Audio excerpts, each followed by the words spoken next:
Olá pessoal, mais uma vez aqui o professor Alisson Santos para a gente falar um pouco sobre geografia. E o tema de hoje é recursos energéticos. Isso mesmo, tá? Recursos energéticos. Olha pessoal, os recursos energéticos eles são muito importantes para todas as pessoas que vivem no mundo, tá? Por conta disso nós temos vários produtos.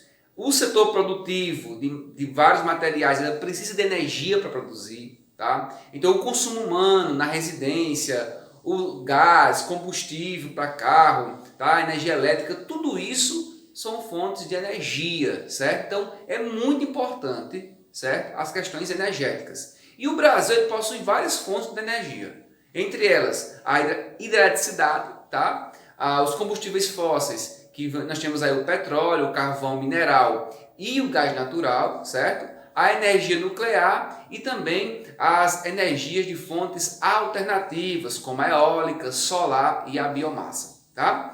Tratando da eletricidade ou das hidrelétricas, na verdade, tá? Nós temos o rio como uma questão muito marcante e importante para que a gente tenha, de fato, uma hidrelétrica. E o Brasil ele possui vários rios, certo?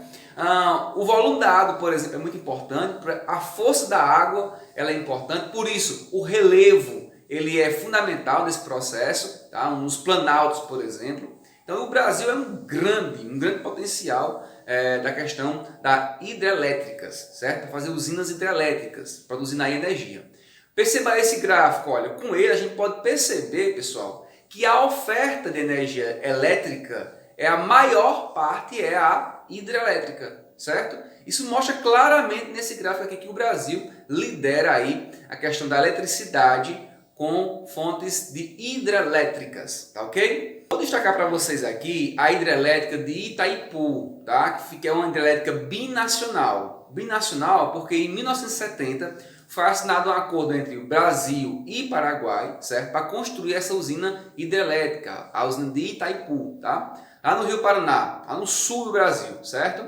E aí foi construída em 1982, assinado o decreto em 70, em 82 foi construída essa binacional. E essa energia ela é dividida por dois países, tanto para o Brasil como para o Paraguai. Só que o Brasil se utiliza muito mais de energia do que o Paraguai.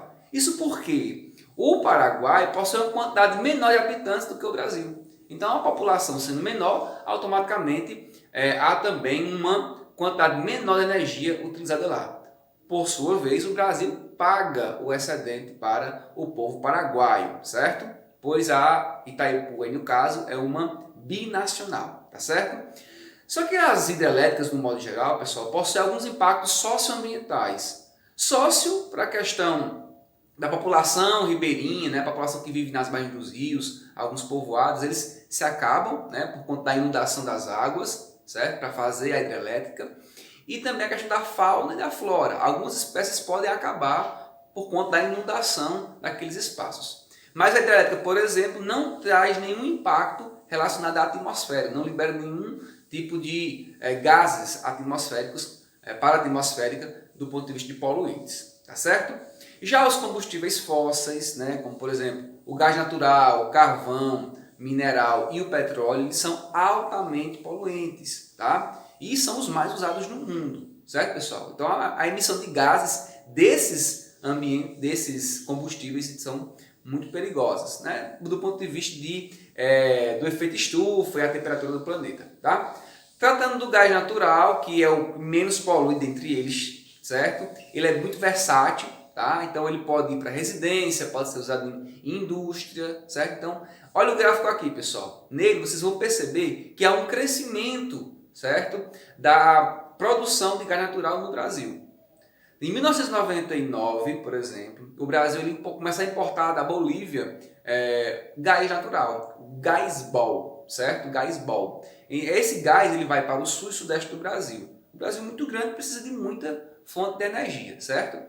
Nós temos gasodutos também regionais muito importantes, como por exemplo o de Belo Jardim de Caruaru, Pernambuco, certo? E o gasoduto de Ponta Grossa Castro, certo? Lá do Paraná. Também são exemplos de combustíveis fósseis, no caso de gás natural aqui no Brasil.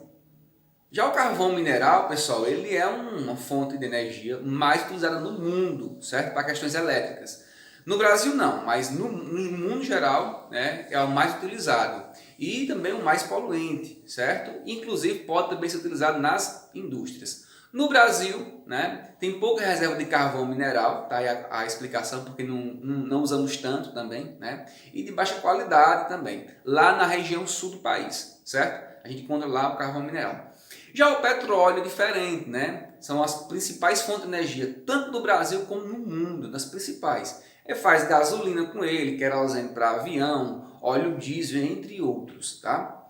Para algumas pessoas, né, o Brasil, por ser um grande produtor de petróleo, diz o seguinte, ó, o Brasil vai de contramão, de fato, né, do desenvolvimento sustentável, né, buscar energias renováveis e tal e tal. Algumas pessoas entendem assim. Outras já pensam, em relação ao petróleo, que o Brasil deveria investir mais e buscar mais petróleo e avançar, de fato, do ponto de vista industrial, que é para a indústria crescer e aí criar também postos de trabalho. Então tem essas duas vertentes aí relacionadas ao petróleo, certo? No que se refere à fonte de energia.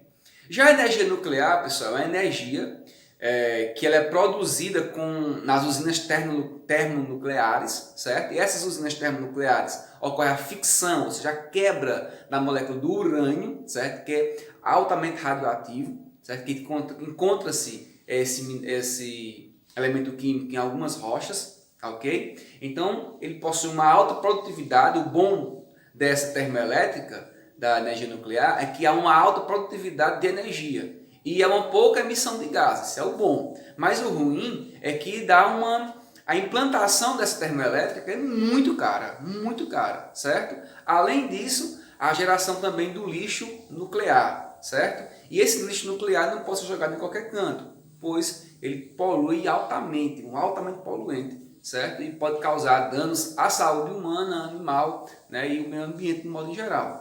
E corre também risco de acidentes nucleares, né? Então é uma grande preocupação nisso. No Brasil nós temos Angra 1, Angra 2, né, no Rio de Janeiro, e estão pretendendo construir aí a Angra 3, é uma previsão para 2024 também lá no Rio de Janeiro, tá certo? Essa relacionada à energia nuclear. E aí nós temos as fontes alternativas de energia, ou seja, essas fontes ela começam a fazer uma preocupação, né, em relação aos impactos ambientais. Com essa preocupação, cria-se essas fontes alternativas de energia, tá? Mas ela possui também altos custos que implantam, e isso impede, né, que haja uma produção em massa, tá? Aí nós temos a energia eólica, a energia solar e a biomassa. A energia eólica, né, produzida pelos ventos, a força dos ventos. O Brasil possui condições naturais super favoráveis em relação a isso. A força do vento aqui no Brasil é 2 vezes maior do que os ventos de outro local do planeta, certo? E a energia eólica, pessoal, é mais cara do que a energia hidrelétrica, né, da hidrelétrica, 60% mais caro. Então, não é muito viável fazer isso. Aqui no Nordeste se destaca na produção desse tipo, né, da energia eólica, por conta da escassez de água, né, no Nordeste, e aí nós temos também a questão dos ventos, que é bem favorável, tá certo? Já a energia solar, o Brasil também é muito favorável, principalmente no Nordeste, aqui próximo ali do Equador, recebe muita incidência de raios solares, tá? É uma fonte inesgotável, o sol, certo? Porém, tem a questão de ser caro, né? Mas é muito importante investir muito nesse tipo de energia, principalmente nós aqui no Nordeste, tá?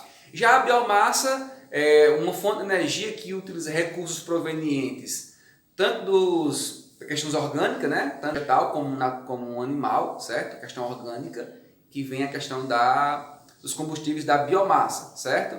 A lenha, por exemplo, carvão vegetal, né? A cana-de-açúcar, que faz o álcool, né? Mamona, dendê, milho, soja, que faz o biodiesel, certo? Para combustível para carro, tá? Só que aí, o uso de alimentos para fazer fontes de energia há uma grande preocupação ainda. Alguns discursos dos ambientalistas em relação à questão da fome do mundo. Então, utilizar milho e soja, por exemplo, para fazer biodiesel, enquanto outros países possuem uma série de problemáticas em relação à fome, né, à escassez de alimento. Então, é muito questionável também essas situações. Tá ok? Então, ficamos aqui com mais uma aula do professor Alisson Santos. Hoje falando sobre fontes de energia. Tá ok? Então, se inscreva no nosso canal se não for inscrito ainda, dê um likezinho e até a próxima. Valeu, pessoal!